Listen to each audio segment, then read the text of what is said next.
காளி சூலி ஹோலி ஹோலியா चलो चलो चलो चलो चलो चलो चलो चलो चलो चलो चलो चलो चलो चलो चलो இந்த குச்சியை 6 மாசமா தூக்கணும்னு முயற்சி பண்றாங்க. இதுக்கு மேல என்னால தூக்க முடியலைங்க. நீங்க அல்லாதீங்கன்னா நீங்க கஷ்டப்படாதீங்க. வெக்கப்படுறேன்னு நினைக்கிறேன். வெக்கப்படுதா? என்னால தாங்கிக்க முடியலண்ணா. இது மாதிரி ஒரு சிஎம் நான் பார்த்ததே இல்ல. எவ்வளவு கியூட்டான சிஎம்ல. யாருங்க? நாயா? Sorry, Julia. அந்த குட்டி தொப்பைய பாக்குறியா? எவ்வளவு கியூட்டா இருக்குல்ல அந்த தொப்பை. Oh my god. நீ பர்ஃபார்மன்ஸ் எல்லாம் பண்ண வேணாம். உன்னை பார்த்தாலே தெரியுது பைத்தியம் பூச்ச குரங்கன்னு. ஒண்ணு இந்த மோடு இல்லனா அந்த மோடு. நீ வாய மூடு. ஓகே.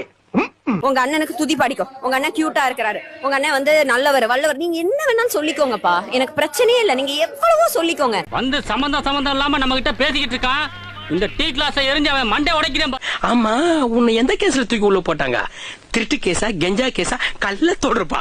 கல்லா லாக்கி சீட்டு விக்கிறவனும் கஞ்சா விக்கிறவனும் முதலமைச்சருக்கு தொடர்பு இருக்குன்னு சொல்லி பொய்யா ஒரு அறிக்கையை விட்டேன். நீதானா? முதல்ல உன்னுடைய மனைவிக்கு நீ பதில் சொல்லு.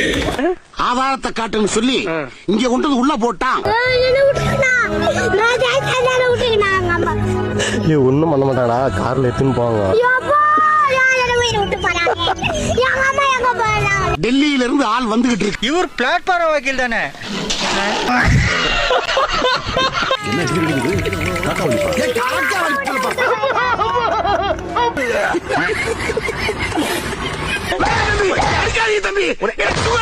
நீ எல்லாம்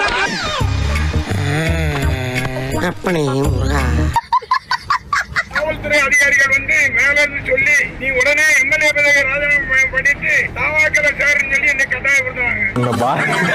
என்னென்ன சொல்றோம் பாருங்க. முடியாது. நாங்க வந்து எப்பவும் எங்களுடைய தலைவர் மரியாதைக்குரிய தளபதி மு க ஸ்டாலின் என்ன நினைக்கின்றாரோ எல்லாரும் கேட்டுக்கிறாங்க. காலம் 8ல என் பாட்டிங்கிற பேர்ல சாவ பறக்க விடுற அந்த பயலுக்கும் அவன் சாவலுக்கும் எனக்கும் எந்த சம்பந்தம் இல்லை. இதுவும் குடும்பம். இவனாலும் தொட்டு பார்க்க முடியாது. ரொம்ப பயங்கரமான ஆளா இருப்பாரோ? நான் வந்து தவறு செய்யாதவன். உழுகாதப்பா, புரட்டிடுவானுங்க. ஏன்னா நீ ஓடிடுவ, நான் தாத்தா மாட்டுவேன். நாங்களாவது கூட்டணி காணான்னு தேடுறோம். அவர் எடப்பாடி கட்சியை காணான்னு தேடுறாரு. இப்ப நான் சொன்னது இல்ல. நக்கல்யா அவனுக்கு. இந்த மாற்று சக்தின்னு சொல்லிட்டு இன்ன வரைக்கும் அந்த மாற்று என்னன்னே தெரியாம நீ ஒரு டுபாக்கூரு. உன்னை நம்பாதேன்னு இவங்கிட்ட எத்தனை தடவை சொன்னேன். எதுக்கு எடுத்தாலும் திமுக தான் காரணம், திமுக தான் பழிய அங்க தூக்கி போடுறது மட்டும்தான் இவங்க அரசாட்சி. அப்புறம் போதைப் பொருளா திமுக தான் காரணம். இங்க ஏதாவது ரேப் இன்சிடென்ட்டா திமுக தான் காரணம். எல்லாத்துக்கும் திமுக மேலேயே 5 வருஷம் பழிய போட்டு போயிடுது. இல்ல இது உண்மை. அப்புறம் கூற நான் கட்சி ஆரம்பிச்சு 6 மாசத்துக்கு ஒரு தாட்டி லீஸ் கூடுறதா உங்க கட்சியா? பேச்சப்பா அழுக்கு பாரு தலையில வச்சுக்கிட்டு வசனம். கரெக்டா பாருங்க, 6 வருஷத்துக்கு ஒரு தாட்டி பார்ட்டி லீஸுக்கு போயிடும். இப்ப பார்ட்டி டிவிக்கு லீஸுக்கு தம்பி எவ்வளவு கிடைச்சீங்க? நீங்க எவ்வளவு கொடுத்திருப்பீங்க? ஜோசப் விஜய்ங்கிற ஜோசப் தூக்கிட்டு விஜய்னு சொல்ல செருப்பு கட்டி மூஞ்சி மேலே அடிச்சு போடுவேன். ஏற்கனவே ஒரு கட்சியில இருந்து அந்த கட்சியோடைய முடிவு பிடிக்காம அதுல இருந்து வெளில வந்துடுவது இது வந்து சந்தர்ப்பவாதம் அப்படிங்கிற ஒரு குற்றச்சாட்டை முன்வைக்கிறார். சந்தர்ப்பவாதமா? எவ்வளவு யோசிக்க வேண்டியிருக்கு பாத்தீங்களா? அதான் பதில். அவர் ஏன் தர்ம சக்கரத்தில் விடுறீங்க? காமெடி கோவம் வரா மாதிரி காமெடி பண்ணாத. அவரு நானும் ஒரு 10 வருஷமா பேசிட்டு இருக்கோம். ஒரே பக்கம் பேசுறோம், ஆளுக்கு ஒரு பக்கமா பேசுறோம். ஒரு மந்தையில் இருந்து 2 ஆடுகள் வேறு வேறு பாதையில் போய்விட்டன. இரண்டும் சந்தித்த போது பேச முடியவில்லையே. எப்பயுமே எனக்கு அந்த கட்சியை ரொம்ப பிடிக்கும். இவங்க நண்பர்கள் ரொம்ப பிடிக்கும். உங்க கூட இருக்கும்போது மட்டும் பிடிக்கும் அப்படியா? ஐயோ சனியை கடவுட ஆரம்பிச்சிருச்சே. நீ பொட்டு வச்சு பூ வைக்காம போகாதையா. திமுக ஆளுங்கட்சியா இருந்தா தமிழ்நாட்டில் இருக்கவங்க மட்டும்தான் எங்களை பார்ப்போம். எதிர்கட்சியா இருந்தோம்னா இந்தியாவே திரும்பி எங்களை பார்க்கும். நடிகர் விஜயா இருந்தவர் அப்பெல்லாம் ஜோசப் விஜய்னு போட்டா படக்கூடாது. இங்க பாருங்க, என்னைக்கு வந்து உங்களுக்கு ஜோசப் விஜய்ங்கிற பேர் தெரியும்? மனசாட்சி தொட்டு சொல்லுங்க. ராஜா அவர்கள் சொல்றப்ப தெரியும்.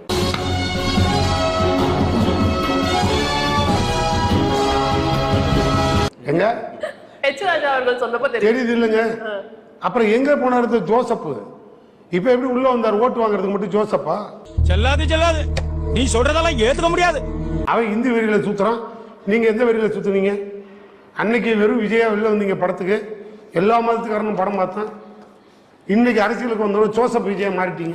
சிறப்பு கல்வி அடிச்சுருவேன் நான் சொல்றேன், வெறி கொண்டுருவேன் நான். எதுக்கு நீ இதை பேசுகிற? கடைசியா வந்த ஒருத்தன் 3 பேரும் ஒன்னா பேசிட்டு இருந்தோம், 3 பேரையும் பிரிச்சு விட்டு ஒருத்தர் இந்த பக்கம் இழுத்துட்டான்னு சொல்ற மாதிரி எனக்கு தெரியுது.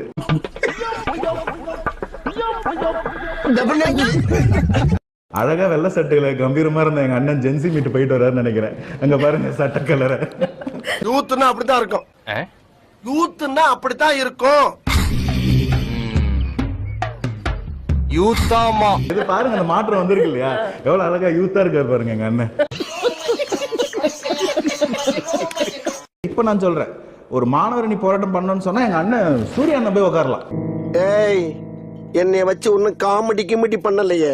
67 வயசு வரைக்கும் இளைஞரணியில இருக்கலாம்னா 58 வயசு வரைக்கும் மாணவரணியில இருக்கலாம். தப்பு இல்லை. மாணவரணி போராட்டத்துல மாணவர் இல்லைன்னு மட்டும் புரிஞ்சுக்கிறேன். நான் ஐயா சேகர் பாபு கலந்து கூடாதுன்னு சொல்ல மாட்டேன். டேய், இவன் வேற என்னை ரொம்ப டார்ச்சர் பண்றான்டா.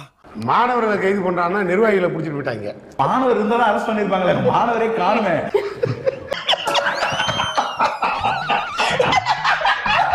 அதிமுகவுடைய எம்எல்ஏக்களை குதிரை பேரம் செய்து விஜய் அவர்களுடைய கட்சி வாங்குவதை எல்லாம் நீங்க அதிமுகவும் திமுகவும் கூட்டணி வைக்க பார்த்தார்கள், அந்த அதிருப்தியில போறாங்கன்னு நீங்க சொல்ற அந்த நகைச்சுவையை நான் ஏத்துக்கிறேன்.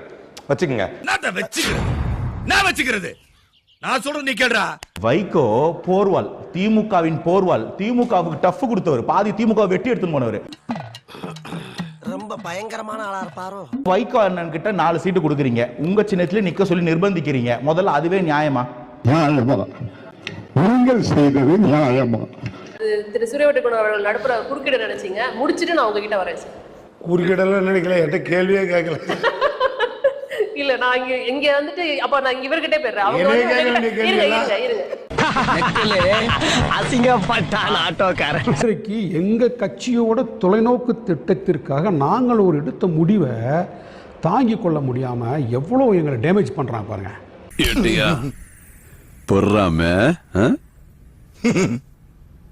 லைட்டா அவரு பண்ணையாத்தனம் ஒரு கேள்வி முன்னாடி வச்சு போனாரு. எங்க கூட்டணி, எங்க தலைமை, எங்க அறிவாலயம், அதுக்கு என்ன அர்த்தம்?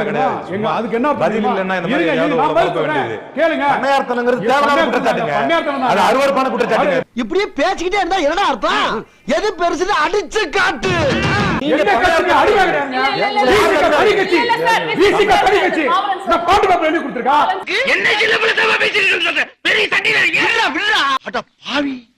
இவ்வளவு கோவக்காரன் நம்மளுக்கு தெரியாம போச்சே.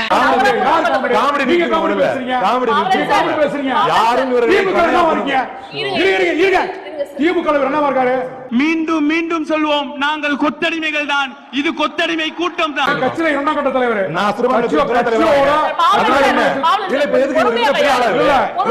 பேசக்கூடாது. பதில் இல்லைன்னா இவரு கட்சியில பெரிய ஆளு நான் வாய் முடிக்கிறோமா? சண்டைக்கு வாடா, நீ வேணா சண்டைக்கு வா, வாடா வந்து வாடுறா.